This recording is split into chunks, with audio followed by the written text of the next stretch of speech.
बिहारी लाल जय जय जय श्री राधे श्याम हरि ओम तत्सत श्रीमते रामचंद्राय नमः।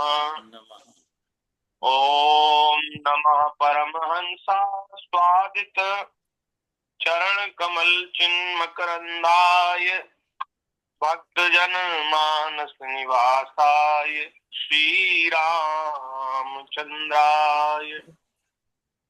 कृष्णाय वासुदेवाय हरये परमात्मने प्रणतक्लेशनाशाय गोविन्दाय नमो नमः। सीतानाथ समारंभां श्रीरामानन्दार्य मध्यमाम् अस्मदाचार्य पर्यन्तां वन्दे परम्परां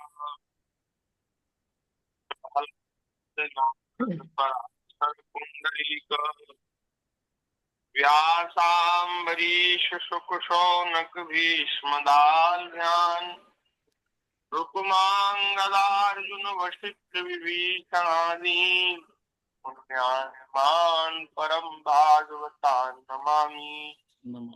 चार जुवन में भक्त जे तिनके पद की धूरी सर्वर धरि राखियों मेरी जीवन मूरी।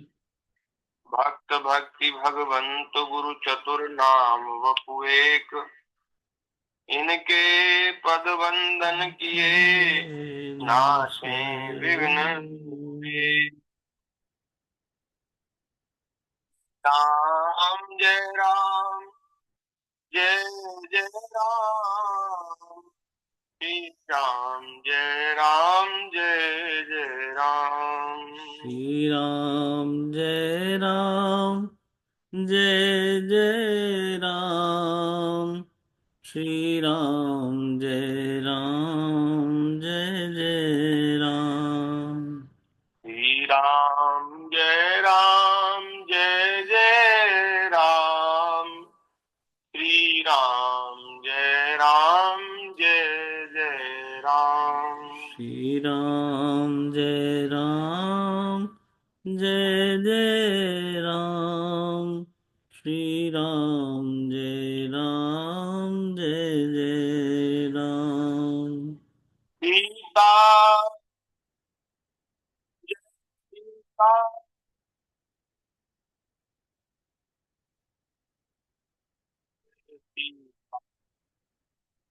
सीताराम जय सीताराम सीताराम जय सीताराम राधे श्याम जय राधे श्याम राधे श्याम जय राधे श्याम राधे श्याम जय राधे श्याम राधे श्याम जय राधे श्याम श्याम जय जय श्याम जय जय श्री वृंदावन धाम जय जय श्यामा जय जय श्याम जय जय श्री वृंदावन धाम जय जय ब्रज धाम जय जय श्री ब्रजमंडल धाम जय गौ माता जय गोपाल भक्त वत्सल प्रभु दीन दयाल। जय गौ माता जय गोपाल भक्त वत्सल प्रभु दीन दयाल। श्री राम जय राम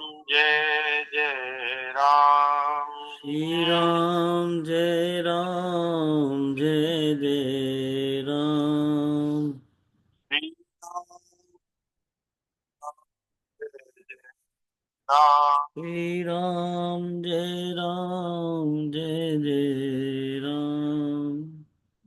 बोलिए श्री सीतारामचंद्र भगवान की जय। जय श्री वृंदावन बिहारी लाल की जय। जय श्रीमद् भागवत महापुराण की जय। जय श्री सुखदेव जी महाराज की जय। जय भगवान श्री वेदव्यास जी महाराज की की जय। जय सब संत हरि भक्तन की जय। जय गौ माता की जय। जय सत्य सनातन धर्म की जय। जय जय जय श्री श्री राधे श्याम। राधे श्याम।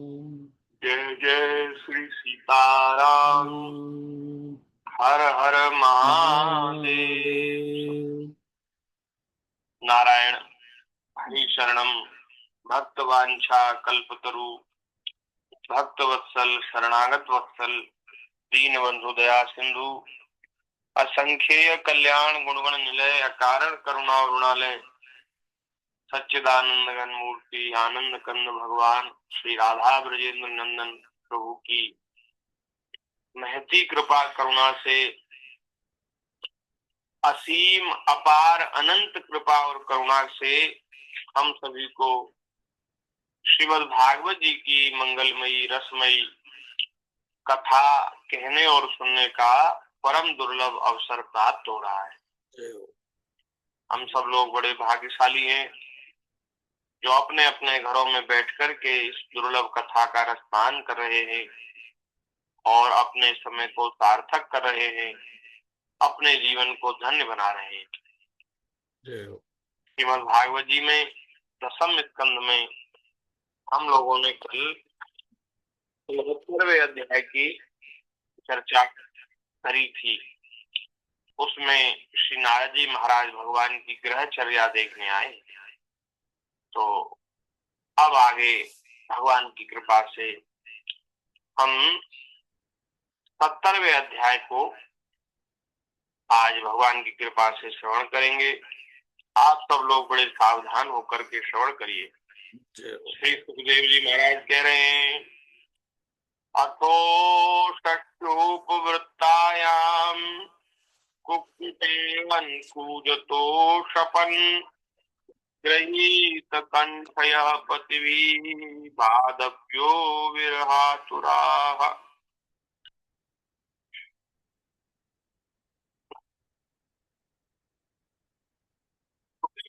कहते परीक्षित, जब सवेरा होने लगता तो मुर्गे बोलने लगते। मुर्गे को संस्कृत में कुक्कुट कहते हैं। कुक्कुट बोलने लगते। ये प्राचीन समय का अलार्म था महाराज। मुर्गा बोलने लग जाए समझो ब्रह्म मुहूर्त हो गया, सवेरा हो गया। और सूर्योदय होता है तब चिड़िया चहचहाती है। चिड़िया अपना घोंसला छोड़ती हैं, घोंसले से निकल के आती हैं, चहचहाती हैं। तो ये सब पुराने समय के अलार्म थे। अब नए समय के अलार्म तो ये हैं, मोबाइल में घड़ी में अलार्म होता है, लेकिन वो भी अपने मन मुताबिक रहता है। कोई 8 बजे का अलार्म लगाता है, कोई 9 बजे का, कोई 10 बजे। हमारा 9-10 बजे भी अलार्म से उठना पड़ता है लोगों को।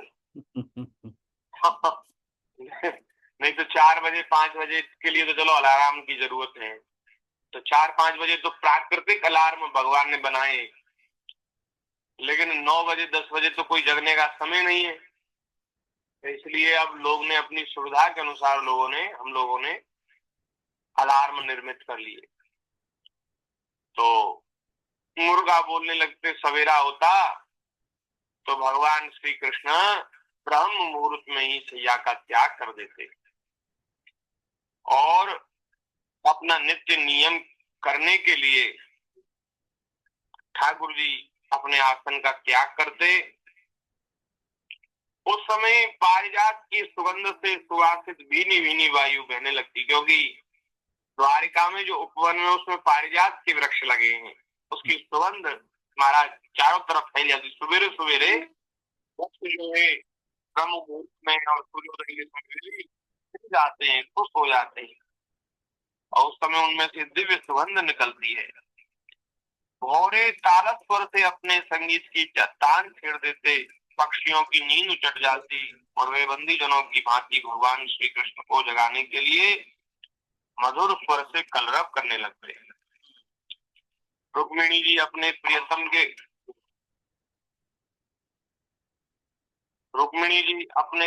के भुजपास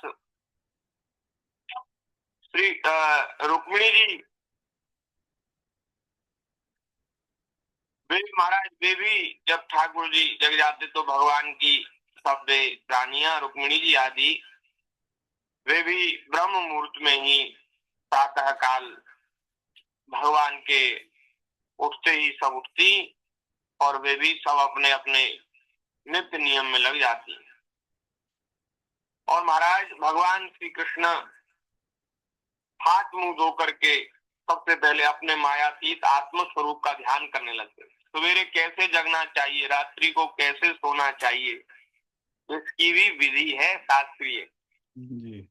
महाराज इतना सूक्ष्म विचार किया है हमारे ऋषियों ने, और वो इसलिए किया है कि मानव जीवन जो है अपने उत्कर्ष को प्राप्त हो।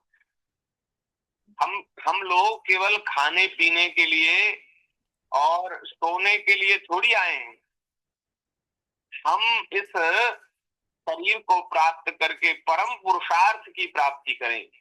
हमारा जो चरम लक्ष्य है, चरम पुरुषार्थ है, उसको प्राप्त करें। इसके लिए मनुष्य देह है, तो उसके लिए क्या क्या आवश्यक है, कैसा मनुष्य जीवन होना चाहिए, तो ऐसा विचार ऋषियों ने किया है। तो सवेरे ये विधि है, शास्त्रीय विधि है कि प्रातः काल जग करके अपने आत्म स्वरूप परमात्मा का ध्यान करना चाहिए। तो भगवान ऐसा ही करते। ठाकुर जी ब्रह्म मुहूर्त में जगते तो हाथ मुंह धो करके आत्म स्वरूप का ध्यान करते। उस समय उनका रोम रोम आनंद से खिल उठता था। हे परीक्षित, भगवान का वह आत्म स्वरूप सजाति विजाति और स्वगत भेद से रहित एक है, अखंड है, क्योंकि उसमें किसी प्रकार की उपाधि या उपाधि के कारण होने वाले अन्य वस्तु का अस्तित्व नहीं है। और यही कारण है कि वह अविनाशी सत्य है। जैसे चंद्रमा सूर्य आदि नेत्र इंद्रिय के द्वारा और नेत्र इंद्रिय चंद्रमा सूर्य आदि के द्वारा प्रकाशित होते हैं, वैसे वह आत्म स्वरूप दूसरे के द्वारा प्रकाशित नहीं होता। वह स्वयं प्रकाश है, उसमें अपना ही प्रकाश है। इसका कारण यह है कि अपने स्वरूप में ही सदा सर्वदा और काल की सीमा से परे भी एक रस स्थित रहने के कारण अविद्या उसका स्पर्श भी नहीं कर सकती। इसी से प्रकाशक भाव उसमें नहीं है। जगत की उत्पत्ति, स्थिति और नाश की कारण भूता जो भगवान की शक्ति है, ब्रह्म शक्ति, विष्णु शक्ति, रुद्र शक्ति, के द्वारा केवल इस बात का अनुमान हो सकता है कि वह स्वरूप एक रस सत्ता रूप और आनंद स्वरूप है। उसी को समझाने के लिए ब्रह्म नाम से कहा जाता है। भगवान श्री कृष्ण अपने उसी आत्म स्वरूप का ध्यान करते। इसके बाद वे विधि पूर्वक निर्मल और पवित्र जल में स्नान करते, फिर शुद्ध धोती पहनकर दुपट्टा ओढ़कर नित्य कर्म संध्या वंदन आदि करते। इसके बाद हवन करते और मौन होकर गायत्री का जाप करते। क्यों ना हो, वे सत्पुरुषों के पात्र आदर्श जो है। हम लोग प्राय ये तो सुनते हैं, ये तो जानते हैं कि भगवान ने ये लीला करी, भगवान ने वो लीला करी, भगवान ने माखन चुराया, भगवान ने रास रचाया, वस्त्र चुराए, इसको मारा, उसको मारा।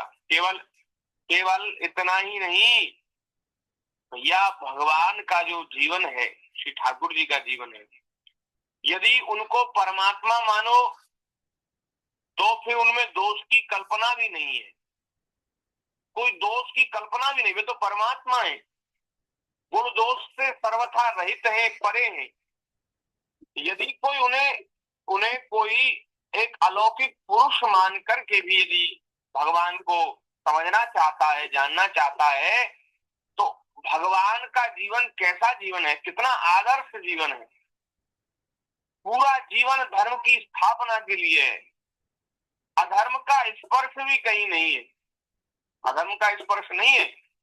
ये तो जिनकी बुद्धि काम क्रोध आदि से कलुषित है, वे भगवान पर मिथ्या दोष का आरोप करते हैं।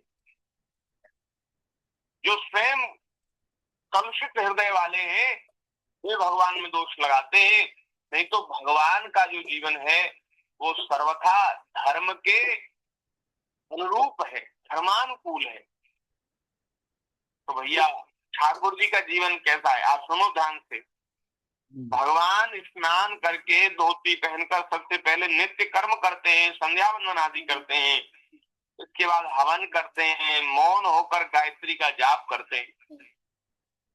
उसके बाद सूर्योदय होने के समय सूर्योपास्थान करते हैं। ये जो किया ये तो सूर्योदय होने से पहले ही कर लिया। आप सोचो कितने बजे जगे होंगे ठाकुर जी। जगते ही ध्यान किया, ध्यान के बाद स्नान करके संध्या वंदन किया, उसके बाद हवन किया और गायत्री का जप किया। जब सूर्योदय हुआ तो सूर्योपास्थान करते हैं, सूर्य प्रणाम करते हैं, सूर्य नमस्कार, और अपने कला स्वरूप देवता ऋषि तथा पितरों का तर्पण करते हैं, नित्य तर्पण करते हैं ठाकुर जी। फिर कुल के बड़े बूढ़ों और ब्राह्मणों की विधि पूर्वक पूजा करते हैं। इतना सब करने के बाद फिर अपने माता पिता के महल में जाते हैं, जो अपने जो बड़े हैं बुजुर्ग हैं उनके महल में जाते हैं, सबको प्रणाम करते हैं और उनका सत्कार करते हैं, विधि पूर्वक पूजा करते हैं, ब्राह्मणों की पूजा करते हैं। इसके बाद सुनो ध्यान से, इसके बाद परम मनस्वी श्री कृष्ण दुधारू ब्याई हुई बछड़ों वाली सीधी शांत गौओं का दान करते हैं, रोज करते हैं। एक दिन का काम नहीं है, रोज का काम है। हमारे शास्त्रों में दान को भी नित्य करने वाला कर्म बताया है। जैसे हम नित्य भोजन करते हैं, नित्य स्नान करते हैं, नित्य हवन करना चाहिए और नित्य पूजन करना चाहिए, पाठ करना, इसी प्रकार नित्य दान की भी विधि है। तो अब इसमें दान में ऐसा नहीं है कि कोई कहेगा बोले महाराज हमारी तो आर्थिक स्थिति ऐसी है और आप कह रहे हो शास्त्रों में लिख दिया है ऋषियों ने कि नित्य दान करो, तो कैसे करें। तो हम लोग दान के स्वरूप को समझते नहीं। दान क्या होता है, जो वस्तु हमारे पास है उसमें से किसी जरूरतमंद को दे देना, ये दान है। जिसको आवश्यकता है उसको देना। हमारे पास ज्यादा है तो ज्यादा देना, कम है तो कम देना, लेकिन किसी असहाय जरूरतमंद को जिसको बहुत आवश्यकता है ऐसे व्यक्ति को देकर ही उसका उपयोग करना। और यदि कुछ नहीं है तो केवल एक जो हम भोजन कर रहे हैं, प्रसाद पा रहे हैं, तो 4 रोटी है 2 रोटी, उनमें से एक टुकड़ा ही निकाल देना, केवल ये महाराज इतना ही है, इतने से ही हम दान आदि कर्म का निर्वाह कर लेते हैं। और नहीं तो देखो दान तो जो है शास्त्रीय विधि तो ये है कि दान जो है दशांश होना चाहिए, अपनी आय का दशांश होना चाहिए। लेकिन अब जैसी जिसकी सामर्थ्य हो, जैसी जिसकी श्रद्धा हो, हमें तो ऐसा लगता है कि 10, 20, 50 रुपया, 100 रुपया, जैसी जिसकी सामर्थ्य हो वो नित्य निकालना चाहिए और जहां जिसको आवश्यकता हो उसकी सेवा में लगानी चाहिए। और कोई सत्पात्र मिल जाए जिसको दान देने का विधान है, ऐसे कोई मिल जाए तो फिर श्रद्धा पूर्वक बड़े प्रेम से आदर से उनको देना चाहिए।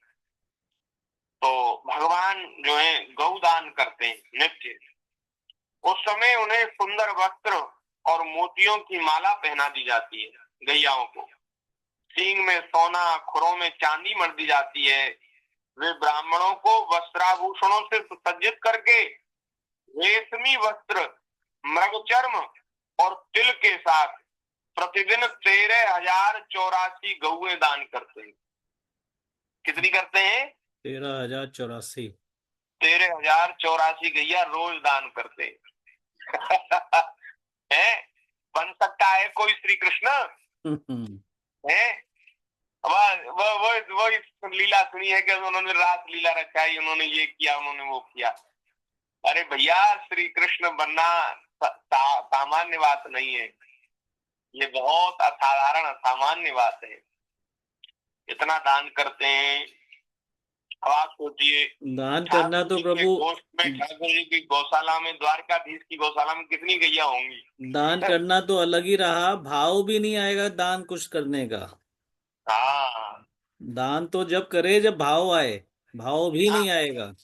जिसका हाँ, भाव नहीं है, वो क्या देगा। वो 13,000 क्या, एक भी एक कण भी नहीं देता। ना ना ना ना, गैया की तो क्या चले, 1 रुपया भी किसी को नहीं दे सकता व्यक्ति। तो भाव ये ही नहीं ये आता। तो ये बात तो सब श्रद्धावानों के लिए है। हाँ, जिनके भीतर श्रद्धा ही नहीं, उनके लिए तो कोई बात ही नहीं है। फिर शास्त्रों, जो शास्त्रों में ही दोष निकालते हैं, उनको थोड़ी सुनाई जाएगी शास्त्र की बात। ये तो श्रद्धावानों के लिए है। तो श्रद्धा। महाराज, आप सोचिए, ठाकुर जी 13,000 84,000 रोज दान करते। भगवान की गौशाला में कितनी गाय होंगी, द्वारकाधीश के यहाँ कितनी बड़ी गौशाला होगी। वाह।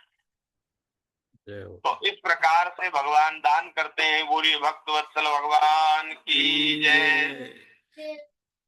उसके बाद अपनी विभूति रूप गौ, अपनी विभूति रूप, भगवान की ही विभूति है गौ, ब्राह्मण और देवता, ये भगवान के ही स्वरूप है। तो भगवान के ही जो स्वरूप है, ऐसी गौ, ब्राह्मण, देवता और कुल कुल के बड़े बूढ़े गुरुजन और समस्त प्राणियों को प्रणाम करके मांगलिक वस्तुओं का स्पर्श करते हैं। प्रातः काल मांगलिक वस्तुओं के दर्शन और स्पर्श की भी विधि है। उनका उनका स्पर्श करते हैं। सुखदेव जी महाराज कहते, परिस्थित यद्यपि भगवान के शरीर का सहज सौंदर्य ही मनुष्य लोक का अलंकार है, पृथ्वी का आभूषण है भगवान, फिर भी वे अपने पीताम्बर आदि दिव्य वस्त्र, कौस्तुभ आदि आभूषण, पुष्पों के हार और चंदनादि दिव्य अंगराग से अपने को आभूषित करते हैं, विभूषित करते हैं। इतना सब करने के बाद फिर ठाकुर जी अपने महल में आते, फिर वहां श्रृंगार करते हैं और बढ़िया सुंदर वस्त्र धारण करते हैं और बढ़िया महाराज आभूषण धारण करते हैं, चित्र लगाते हैं, फूल माला पहनते हैं। वाह। और उसके बाद वे घी में अपना मुख देखते हैं। महाराज, वेद लक्षणा देशी गौ माता के घी का दर्शन और घी में अपने मुख का दर्शन, ये आयु और आरोग्य को बढ़ाने वाला है। अच्छा। हाँ, घी का दर्शन और घी में मुख का दर्शन, ये आयु को बढ़ाने वाला है, बहुत मंगलकारी है। जिसको अकाल मृत्यु का योग हो, वो यदि ऐसा नृत्य करे तो उसका वह अकाल मृत्यु का जो भय है वो टल जाएगा, आयु लंबी हो जाएगी। तो महाराज ठाकुर जी पहले तो घी में अपना मुख कमल देखते हैं और फिर दर्पण में देखते हैं, मुखारविंद देखते हैं और फिर गाय, बैल, ब्राह्मण और देव प्रतिमाओं का दर्शन करते हैं। गौ माता का दर्शन, बैल का, नंदी का दर्शन और ब्राह्मण का दर्शन, देव प्रतिमाओं का दर्शन करते हैं। फिर पूर्वासी और अंतःपुर में रहने वाले चारों वर्गों के लोगों की अभिलाषाएं पूर्ण करते हैं। इतना करने के बाद फिर ठाकुर जी जाते हैं अपने नगर वासियों के पास और अपने अंतःपुर, अंतःपुर माने अपने महल में जो सेवक सेविकाएं, उनका सबका हालचाल पूछते हैं। अपने जो घर परिवार के सदस्य हैं उनकी बात जानते हैं और उनकी अभिलाषाएं पूरी करते हैं। लगभग 10-11 बजे ये काम होता होगा। 10-11 बजे जो कुछ लोग चाहते हैं ना, वो सब अपनी अपनी बात लेकर के ठाकुर जी के पास आते हैं और उस समय भगवान सबकी मनोकामना पूरी करते हैं। और फिर अपनी प्रजा की, अपने नगरवासी प्रजा की कामना पूर्ति करके उसे संतुष्ट करते हैं। पहले अपने महल के, फिर अपने नगर के, अपने पूर्ववासियों की कामनाओं को संतुष्ट करते हैं और सबको प्रसन्न देखकर स्वयं बहुत ही आनंदित होते हैं। सबको प्रसन्न कर देते हैं और भैया सबकी प्रसन्नता में ही अपनी प्रसन्नता है। केवल अपनी ही प्रसन्नता चाहना, अपना ही सुख चाहना, ये कोई जीवन नहीं है।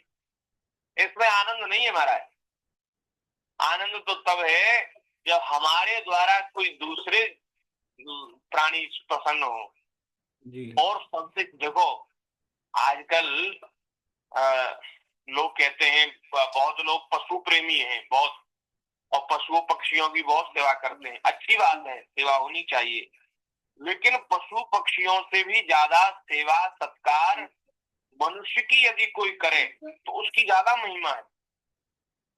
कोई दीनहीन गरीब असहाय मनुष्य और उसकी यदि कोई सेवा करे तो उसकी विशेष महिमा। और मनुष्यों में भी मनुष्यों में भी जो श्रेष्ठ हैं, जैसे हमारे बड़े बूढ़े, जैसे ब्राह्मण, जैसे कोई साधु संत, जैसे कोई रोगी, कोई निर्धन, ऐसे व्यक्ति, इनकी सेवा का तो विशेष महात्म्य है। तो पशु पक्षियों की सेवा तो अच्छी है, लेकिन उससे भी महिमा ज्यादा है मनुष्य की सेवा। अब मनुष्यों को तो मनुष्यों से द्वेष है, और पशु पक्षियों की तो सेवा करते हैं। तो ये जो है, ये विधि ठीक नहीं। सब में भगवान है, हम तो कहते हैं सब में भगवान है, सबकी सेवा की भावना। तो इस तरह से भैया ये तो जीवन है कि हमारे साथ, हमारे द्वारा दूसरे प्राणी भी हमसे सुखी हों, और उनकी प्रसन्नता को प्राप्त करके हम प्रसन्न होना चाहें, तो सच्चे अर्थों में यही प्रसन्नता है।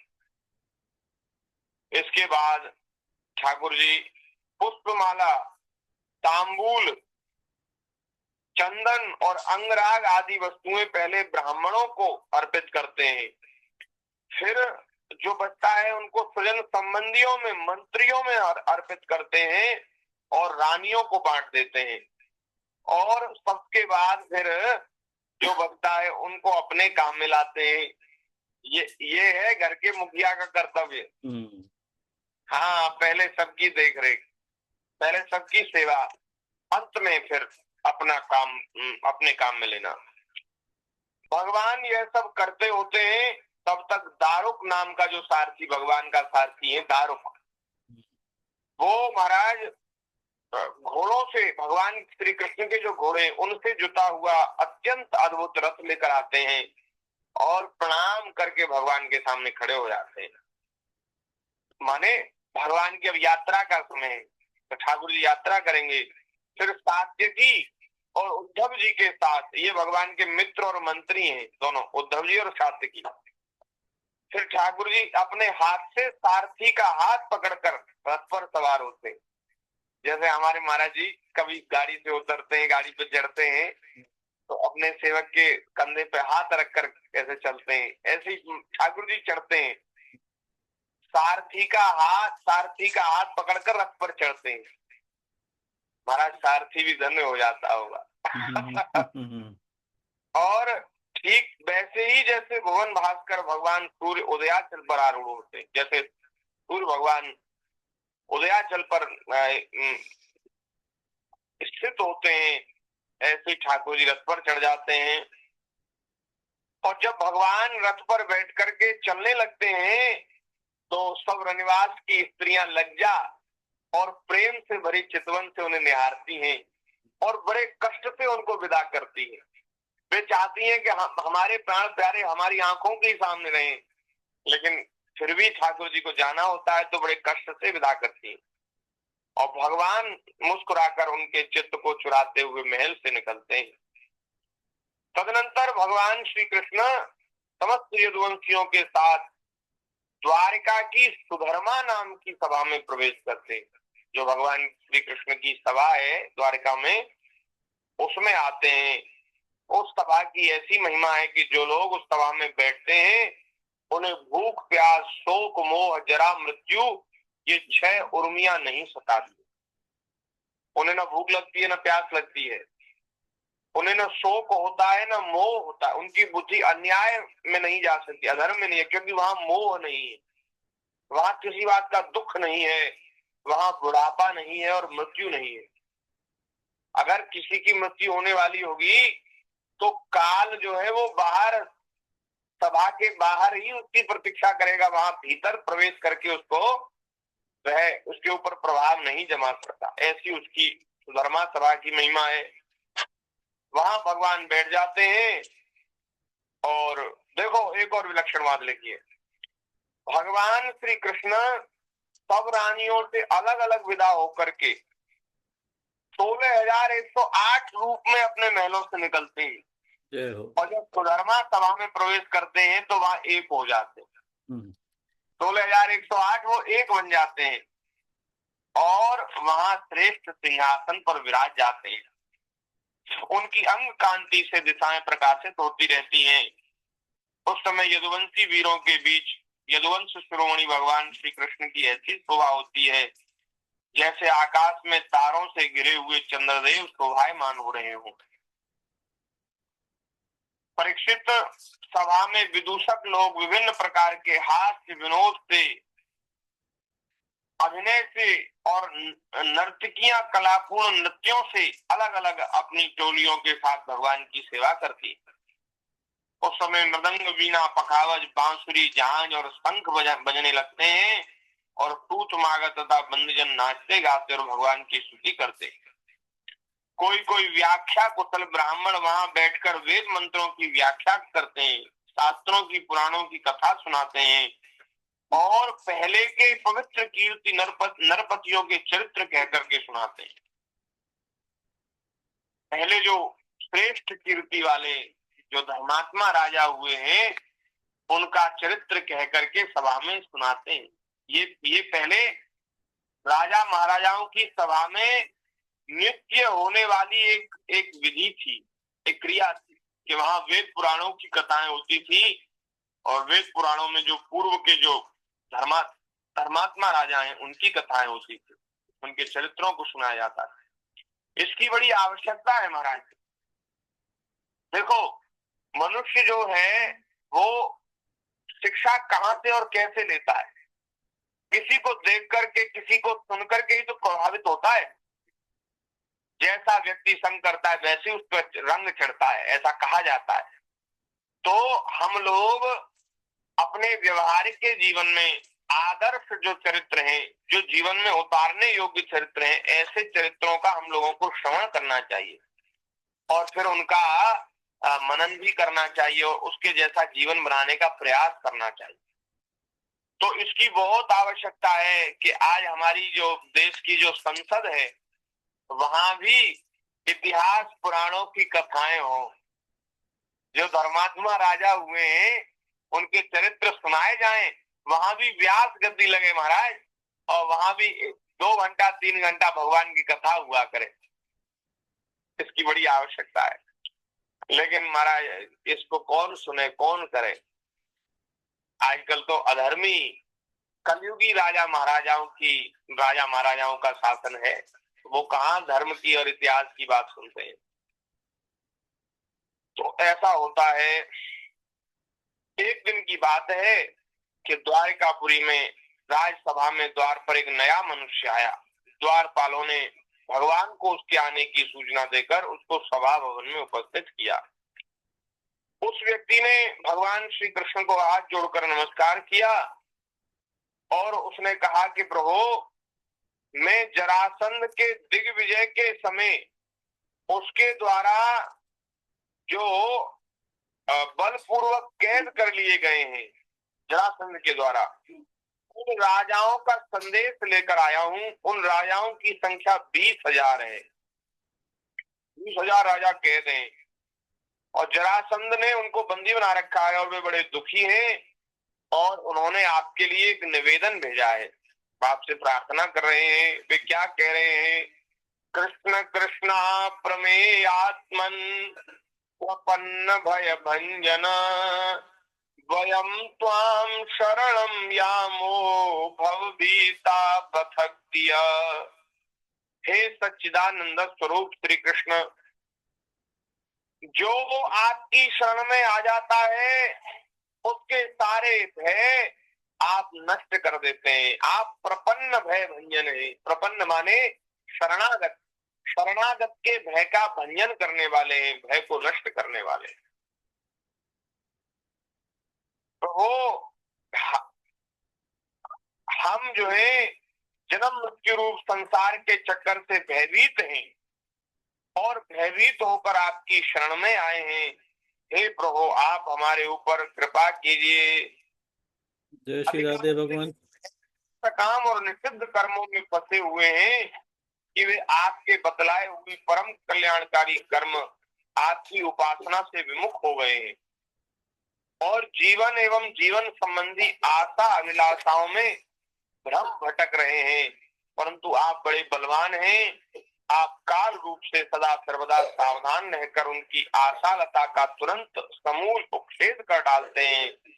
हम आपके उस काल रूप को नमस्कार करते हैं। जय श्री राधे भगवान। जी 3 मिनट। हाँ, बस हम अपनी सी बात को अब पूरी कर रहे हैं और उन्होंने कहा कि हे प्रभु हम जानते हैं कि राजा बने का सुख प्रारब्ध के अधीन एवं विषय साध्य है और सच कहें तो स्वप्न सुख के समान अत्यंत तुच्छ और असत है।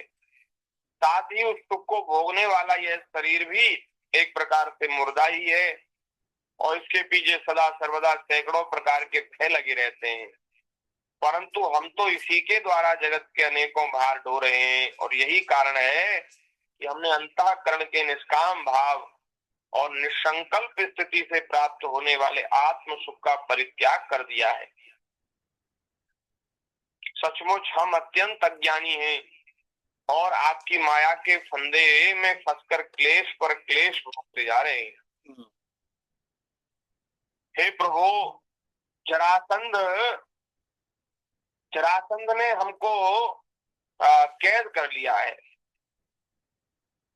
और ना तो हम अपनी रक्षा के लिए आपसे प्रार्थना करते हैं।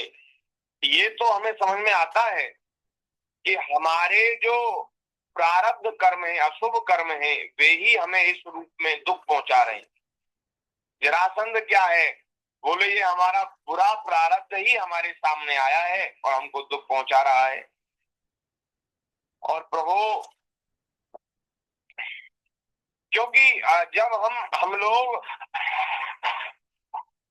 लेकिन ये जो हमारा प्रारब्ध हमको दुख पहुंचा रहा है तो ये प्रभु आपकी कृपा से नष्ट हो सकता है, क्योंकि जब हम आपके अपने हैं तो अब हमारे दुष्कर्म हमें फल देने में कैसे समर्थ हो सकते हैं। जो भगवान की शरण में हो जाता है उसका प्रारब्ध भी महाराज, प्रतिकूल प्रारब्ध भी अनुकूल हो जाता है। तो हे नाथ, इसलिए आप कृपा करके अवश्य ही हमें इस क्लेश से मुक्त कीजिए, हमें इस बंधन से मुक्त कीजिए। और ये बड़ा सुंदर श्लोक है।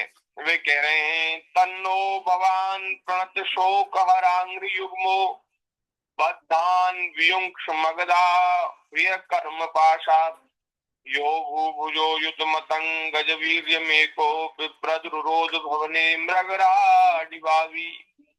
हे भगवान, आपके चरण कमल शरणागत पुरुषों के समस्त शोक और मोह को नष्ट कर देने वाले हैं, इसलिए आप ही जरासंध रूप कर्मों के बंधन से हमें छुड़ाइए। प्रभु यह अकेला ही 10,000 हाथी